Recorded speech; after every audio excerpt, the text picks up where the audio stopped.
दोस्तों welcome back to GK master classes. कैसे हैं आप सब लोग।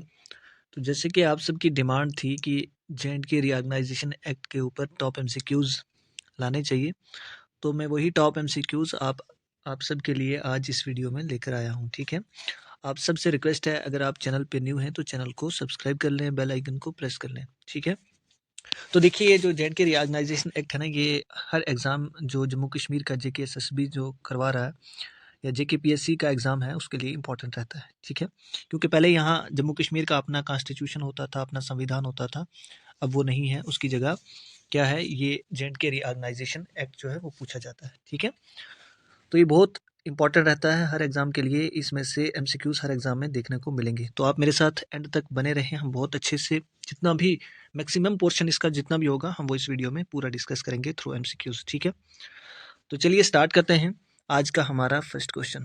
ठीक है, on which date the Jammu and Kashmir reorganisation act 2019 introduce in Rajya Sabha by home minister. अब ये J&K रीऑर्गेनाइजेशन एक्ट था क्या, कि इसने क्या करना था ना, जम्मू कश्मीर को एज ए यूनियन टेरिटरी बनाना था और कुछ कानून में कुछ लॉज में चेंज लानी थी। ठीक है, जो मेन एम था, और रीऑर्गेनाइजेशन करना था, यहाँ की सीट्स को कुछ कम करना था, ज़्यादा करना था, जो कॉन्स्टिट्यूशनल जो लेजिस्लेटिव असेंबली की सीट है इसमें बहुत सारी चेंजेस लाई थी ओवरऑल जम्मू कश्मीर में। ठीक है, तो ये बिल जो है राज्यसभा में कब इंट्रोड्यूस होता है। ठीक है, 5 अगस्त, 6 अगस्त, 7 अगस्त या 9 अगस्त। तो सबसे पहले ये बिल जो है राज्यसभा में 5 अगस्त को इंट्रोड्यूस होता है। ठीक है, इसका जो राइट आंसर है दैट इज 5 अगस्त। कौन करता है, होम मिनिस्टर। होम मिनिस्टर कौन है, अमित शाह, अमित शाह जी। ठीक है, ये जब राज्यसभा में इस बिल को लाते हैं तो ये उसी सेम डे वहाँ से पास हो जाता है राज्यसभा से। ठीक है, उसी दिन राज्यसभा से पास हो जाता है, फिर उसके नेक्स्ट डे ये बिल जो है ये लोकसभा में आता है। ठीक है, 6 अगस्त को ये बिल लोकसभा में आता है और 6 अगस्त में लोकसभा से ये बिल पास हो जाता है। ठीक है, on which date Jammu and Kashmir reorganisation act 2019 received president assent. अब प्रेसिडेंट का सिग्नेचर जो है, या प्रेसिडेंट की हम ऐसे कह सकते हैं कि राय इस बिल पे कब मिली, कौन सी डेट को मिली। 9 अगस्त, 10 अगस्त या 31 अक्टूबर या 6 अगस्त। तो इसका जो राइट आंसर है दैट इज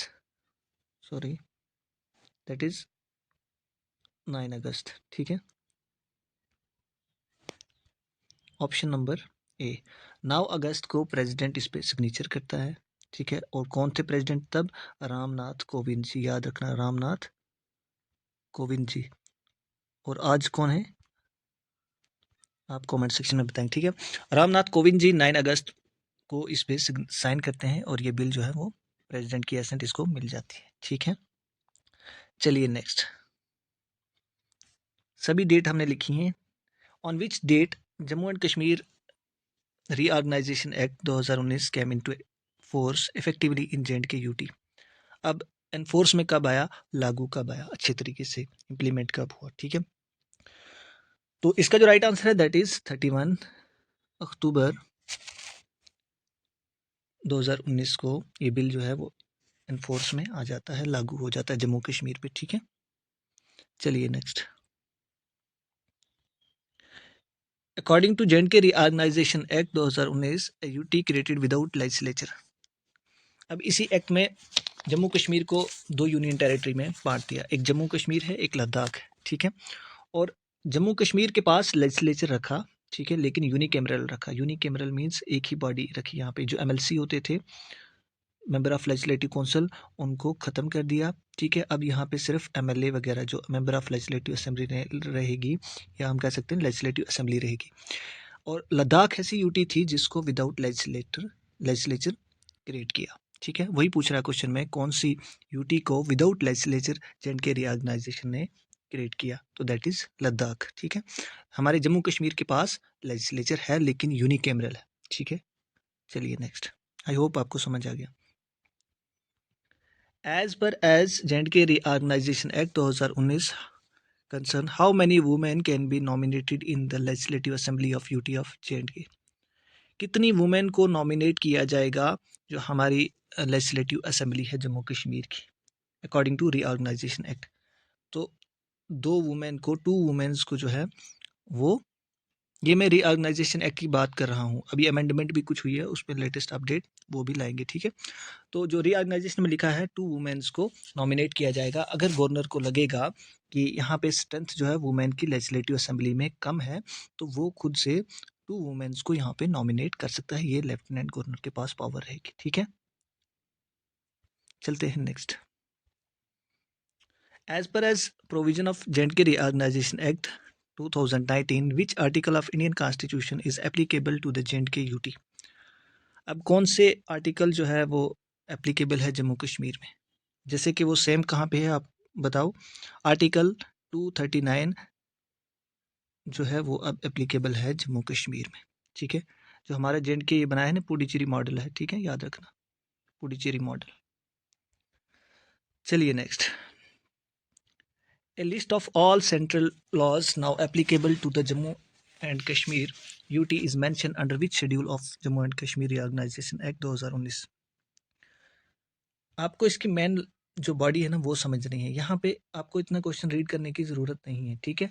यहाँ पे सेंट्रल लॉ है दिया है, तो आप पहचान लीजिए बात कर रहा है कौन से शेड्यूल की, जिसमें सेंट्रल लॉज है। तो आपको पता है सेंट्रल लॉज शेड्यूल 5 में बात की है। कितने हैं? 106 जो सेंट्रल लॉज अब जम्मू कश्मीर में एप्लीकेबल होंगे, ठीक है। जो सेंटर के कानून हैं वो जम्मू कश्मीर में लागू होंगे। और ये कौन सा शेड्यूल J&K ऑर्गेनाइजेशन एक्ट का बताता है हमें? शेड्यूल 5, ठीक है। आपको पता है हमारे जम्मू कश्मीर जो रीऑर्गेनाइजेशन एक्ट है उसमें 103 सेक्शन है, 5 शेड्यूल हैं और 14 पार्ट हैं, 14 पार्ट्स हैं, ठीक है। 14 पार्ट्स, 5 शेड्यूल और 103 सेक्शन, ठीक है। जैसे सेंटर के कॉन्स्टिट्यूशन में आर्टिकल है, यहाँ पे सेक्शन है, ठीक है। चलिए, कंफ्यूज नहीं होना। As per as provision of Article 239A, Indian Constitution of UT of Jammu and Kashmir, administered by the President of India by appointed an administrator is. Simple पूछ रहा आपसे कि जो 239A की प्रोविज़न है, जो इंडियन कॉन्स्टिट्यूशन का article है, उसके तहत जो प्रेसिडेंट है वो यहाँ पे जम्मू कश्मीर में उसको एडमिनिस्टर करेगा, लेकिन खुद नहीं करेगा, किसी को अपॉइंट करेगा, ठीक है। प्रेसिडेंट का राज रहेगा, लेकिन किसी को अपॉइंट करेगा एज ए एडमिनिस्ट्रेटर। तो वो कौन होगा? Governor, lieutenant governor, chief minister या लोकल पीपल? तो इसका जो राइट आंसर है दैट इज़ लेफ्टिनेंट गवर्नर। जैसे कि आज हमारा लेफ्टिनेंट गवर्नर कौन है? श्री मनोज सिन्हा जी, ठीक है। चलिए नेक्स्ट। मेरे साथ साथ आप लोग भी खुद भी अटेम्प्ट कीजिए। आपके कितने ठीक होते हैं आप लोग कमेंट सेक्शन में ज़रूर बताएंगे, ठीक है। और क्वेश्चन कैसे हैं वो भी आप कमेंट सेक्शन में बताएंगे। और वीडियो अच्छी लग रही है तो ज़रूर लाइक कीजिए। Special address by the lieutenant governor to the legislative assembly of J&K UT is provided under which section of J&K reorganisation act 2019? अब क्या होगा ना, जैसे सेंटर में क्या होता है कि प्रेसिडेंट कोई सेशन लेता है, ठीक है, दोनों हाउस का, ठीक है। वो राज्यसभा हो लोकसभा हो तो दोनों हाउस का को स्पेशल एड्रेस करता है प्रेसिडेंट, ठीक है, प्रेसिडेंट। वैसे ही यहाँ पे क्या है, J&K में भी जो लेफ्टिनेंट गवर्नर का स्पेशल एड्रेस रहेगा वो कौन सा सेक्शन बताता है? तो सेक्शन 21 स्पेशल एड्रेस के लिए, ठीक है। अब थोड़ी सी और बात यहाँ पे सेक्शन पे कर लेते हैं, ठीक है। चलिए नीचे मैं आपको रफ शीट पे ले जाता हूँ, थोड़ा यहाँ पे समझिए। कुछ सेक्शन जो इंपॉर्टेंट सेक्शन है आपको याद रखने हैं, उन पे बात करेंगे, ठीक है। जैसे सेक्शन 10 है, ठीक है, वो किस पे बात करता है? Representation in house of people, ठीक है, याद रखना, वहाँ पे लिख लेना। हाउस ऑफ पीपल कौन हो गए? जैसे लोकसभा की बात करेगा, जो जम्मू कश्मीर की कितनी रिप्रेजेंटेशन है लोकसभा में, उसके लिए सेक्शन 10 डील करता है, ठीक है। सेक्शन 14 किसके लिए डील करता है? ठीक है, सेक्शन 14 जो लेजिस्लेटिव असेंबली है ना J&K UT की, उसकी कंपोजिशन कैसे बनेगी, सब चीज़ें जो है, कितने लोग होंगे, जितनी भी कंपोजिशन है legislative assembly of UT J&K, वो सेक्शन 14 के अंडर आएगी, ठीक है, याद रखना। उसके बाद सेक्शन 15, ठीक है, सेक्शन 15 किसके लिए डील करता है? ये रिप्रेजेंटेशन ऑफ वुमेन, ठीक है, वुमेन को रिप्रेजेंट कितनी वुमेन कर रही हैं उनके रिगार्डिंग जितना भी जो होगी वो सेक्शन 15 डील करेगा, ठीक है। नेक्स्ट कुछ जो और सेक्शन है, जैसे कि सेक्शन कुछ मैंने ऑलरेडी डिस्कस किए हैं, जो कल की वीडियो है उसमें, जिसने नहीं देखी है वो जाके देख सकता है, जिसमें 30 से ऊपर जो सेक्शन है कुछ वहाँ पे भी डिस्कस किए हैं। जैसे कि सेक्शन हम 53 की बात करें तो ये काउंसिल ऑफ मिनिस्टर की बात करता है, ठीक है, सेक्शन 53। उसके बाद सेक्शन 60 है, ये डिलिमिटेशन डिलिमिटेशन ऑफ कॉन्स्टिट्यूंसीज, ठीक है, इनकी बात करता है। और आपको पता है जो डिलिमिटेशन हुई है उसमें हमारी जो जम्मू कश्मीर की लेजिस्लेटिव की सीट है उसमें 7 सीट जो हैं वो बढ़ाई गई हैं, उनमें 6 जम्मू के लिए हैं और 1 सीट जो है वो कश्मीर के लिए है। वो आगे हम बात करेंगे, एमसीक्यूज मैंने डाला हुआ है, ठीक है। उसके बाद सेक्शन 69 जो है वो, ये मैंने कल भी बात की थी, कंटीजेंसी इंपॉर्टेंट है इसलिए बता रहा हूँ, कंटीजेंसी फंड ऑफ यूटी, ठीक है। 69 सेक्शन 67 जो है वो कंसोलिडेटेड फंड के लिए, कंसोलिडेटेड फंड, सेक्शन 67। जो सेक्शन 68 है वो public account of UT, public account of UT, ठीक है, सेक्शन 68। तो मेरे साथ ये रिवाइज कर लीजिए अगर आपने अभी तक नहीं किए हैं, तो यहाँ से, यहाँ लिखा नहीं जाता है, आपको जो मैं बोल रहा हूँ तो आप नोट डाउन कीजिए, ठीक है। तो ये कुछ इंपॉर्टेंट सेक्शन थे, जैसे सेक्शन 75 जो है कॉमन हाई कोर्ट रहेगा यूटी ऑफ जे&के एंड लद्दाख के लिए, जो कॉमन हाई कोर्ट होगा वो सेक्शन 75 डील करता है, ठीक है। उसके बाद सेक्शन 93 जो है वो पीएससी पब्लिक सर्विस कमीशन के लिए डील करता है। ऐसे ऐसे सेक्शन जो इंपॉर्टेंट सेक्शन है, आप सारे तो नहीं याद रख सकते, लेकिन मेरी रिक्वेस्ट है आपसे कि आप जो है कुछ सेक्शन जो इंपॉर्टेंट है उनको एटलीस्ट याद कर लीजिए, ठीक है। तो चलते हैं ऊपर हम, आप मेरे साथ बने रहें वीडियो में, बहुत अच्छे एमसीक्यूज मैंने एंड तक रखे हैं। ऑलमोस्ट आपका पूरा जे&के रीऑर्गेनाइजेशन एक्ट आपको कहीं से पढ़ने की ज़रूरत नहीं पड़ेगी अगर आप मेरे साथ अंत तक बने रहेंगे। वीडियो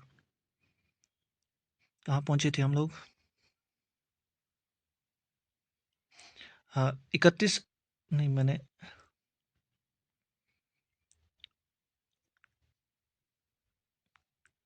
यहाँ पे सेक्शन की बात कर रहे थे हम, ठीक है।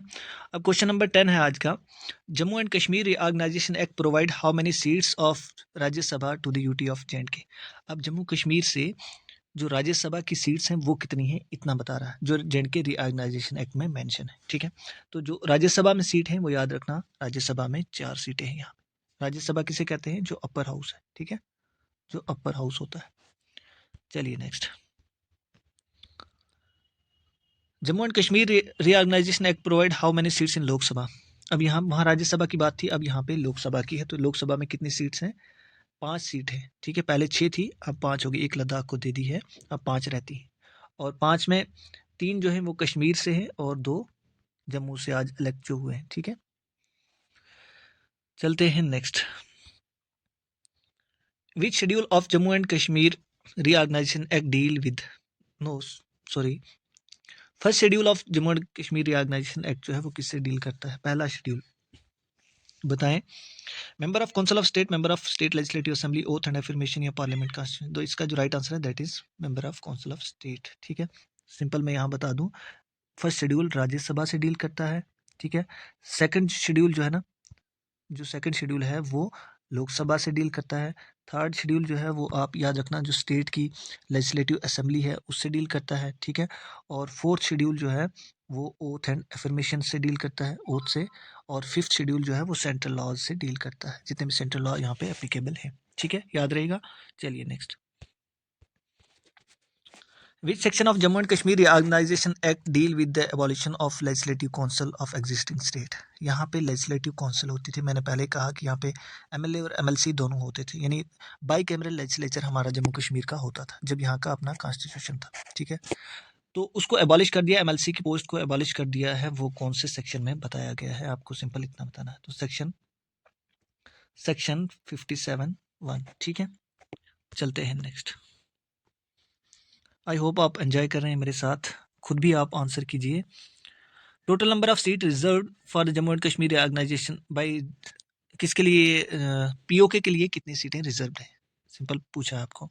तो पीओके के लिए स्टार्टिंग से ही जो 24 सीटें हैं वो रिजर्व रखी जाती हैं, ठीक है। ये क्वेश्चन भी पूछा जाता है कई बार। अब यहाँ पे स्ट्रेंथ पूछी है, जो जे&के रीऑर्गेनाइजेशन में स्ट्रेंथ बताई है कि लेजिस्लेटिव असेंबली की, ठीक है, जो काउंसिल ऑफ मिनिस्टर है, sorry, total strength of council of minister consisting, ये शेल है यहाँ पे, शेल नॉट मोर देन, किससे ज़्यादा नहीं होनी चाहिए अगर हम टोटल परसेंटेज लेजिस्लेटिव असेंबली की देखें, ठीक है। तो काउंसिल ऑफ जो मिनिस्टर हैं वो सिर्फ 10% होने चाहिए किसके टोटल में? लेजिस्लेटिव असेंबली, ठीक है। जितने एमएलए हैं उनमें से सिर्फ 10% लोग को ही जो काउंसिल ऑफ मिनिस्टर जो एक इम्पॉर्टेंट काउंसिल होती है कुछ मिनिस्टर्स की, ठीक है, जो मेन वर्क करते हैं। चलिए next. After J&K Reorganization Act 2019, how many seats excluding POK are mentioned for J&K Legislative Assembly?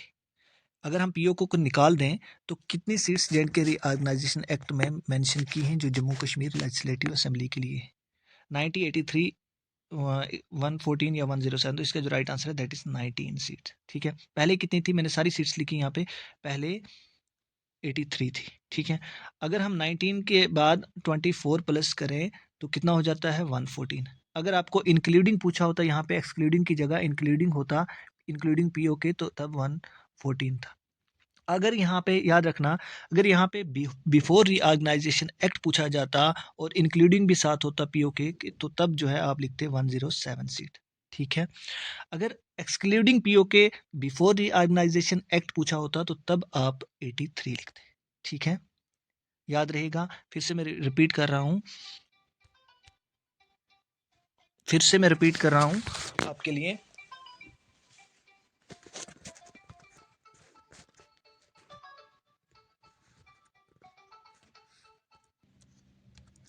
Sorry for disturbance.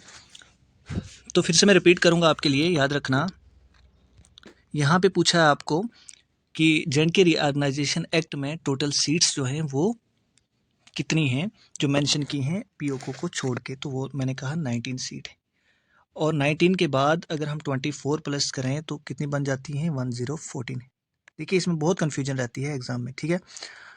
और अगर हम पहले बात करें तो पहले 83 थी रीऑर्गेनाइजेशन एक्ट से पहले, और इसमें अगर हम पीओके को भी साथ में शामिल करें तो 107 सीट्स बनती हैं, ठीक है। इतना याद रखना आप लोग, ठीक है।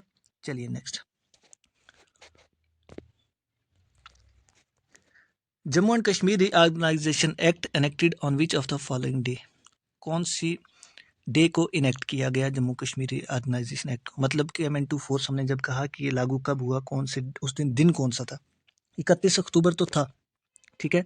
31 अक्टूबर डेट थी, लेकिन दिन कौन सा था? वो राष्ट्रीय एकता दिवस था। इसका मतलब क्या होता है? यूनिटी डे, ठीक है। जो यूनिटी डे था आपका 31 अक्टूबर, ये किसकी याद में मनाया जाता है? ये जो आपके सरदार वल्लभ भाई पटेल जी हैं, ठीक है, उनकी याद में मनाया जाता है, ठीक है, उनके बर्थडे जन्मदिन पे, ठीक है। तो इसी दिन क्या हुआ, जो हमारा J&K रीऑर्गेनाइजेशन एक्ट था वो फोर्स में आया। चलिए next.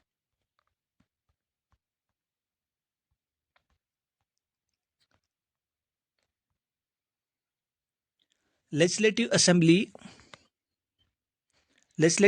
of UT of J&K can make law on any subject listed in state list of Schedule 7 except।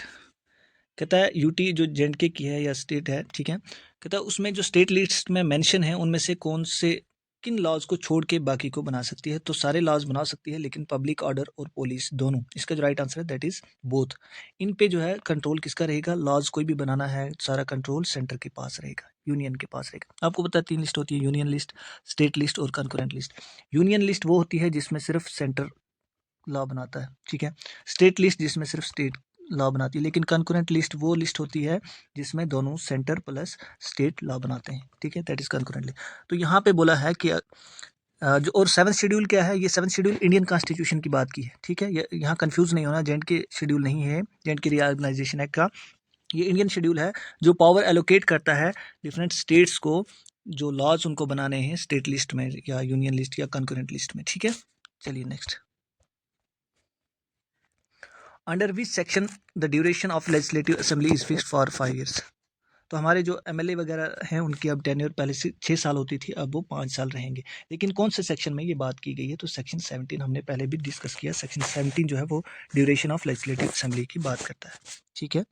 बाकी सेक्शन हमने डील कर लिए। सेक्शन 14 जो है वो कंपोजिशन ऑफ जो लेजिस्लेटिव असेंबली है उसकी बात करता है। सेक्शन 15 जो है रिप्रेजेंटेशन ऑफ वुमेन की बात करता है, ठीक है। सारे सेक्शन हमने डिस्कस कर लिए हैं। Which article of Indian constitution authorise to recognise the state of J&K? कौन सा सेक्शन जो है वो इजाज़त देता है इंडियन कॉन्स्टिट्यूशन में जो J&K रीऑर्गेनाइजेशन को रीऑर्गेनाइज करना था, J&K स्टेट को रीऑर्गेनाइजेशन करना था, इसमें चेंजेस लानी थी, तो सेक्शन कौन सा है? सेक्शन 3, ठीक है। आर्टिकल 3 ऑफ इंडियन कॉन्स्टिट्यूशन वो अथोराइज करता है, वो पावर देता है कि किसी भी स्टेट को, यूनियन टेरिटरी को आप रीऑर्गेनाइजेशन कर सकते हैं, उसकी बाउंड्री, उसका एरिया या उसमें कुछ चेंजेस लानी है, वो अथॉरिटी देता है, ठीक है। अब यहाँ पे कुछ मैंने आर्टिकल डाले हैं, जैसे आर्टिकल 51 ये फंडामेंटल ड्यूटीज़ की बात करता है, ठीक है। आर्टिकल 32 जो है वो कॉन्स्टिट्यूशनल रेमेडीज़, ठीक है, ये सेंटर के आर्टिकल्स है, कॉन्स्टिट्यूशनल रेमेडीज़ की बात करता है, ठीक है।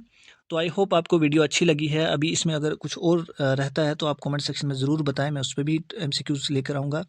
तो वीडियो कैसी लगी ज़रूर कमेंट सेक्शन में बताएं। तो इसको मैं कहता हूँ आप बार-बार या स्क्रीनशॉट आपको लेना है, स्क्रीनशॉट लेके रख लीजिए, और इसमें से आपको ज़रूर एग्ज़ाम में 2-3 या ज़्यादा भी हो सकता है। जैसे पिछली बार एक एग्ज़ाम हुआ था जो JKPSI का था, उसमें इसमें से ऑलमोस्ट 10 टू 12 क्वेश्चन जो हैं वो पूछे गए थे J&K रीऑर्गेनाइज। आप पेपर उठा के देख सकते हैं। जो JKPSI का एक एग्ज़ाम पहले हुआ था, जो OMR बेस्ड हुआ था, ठीक है।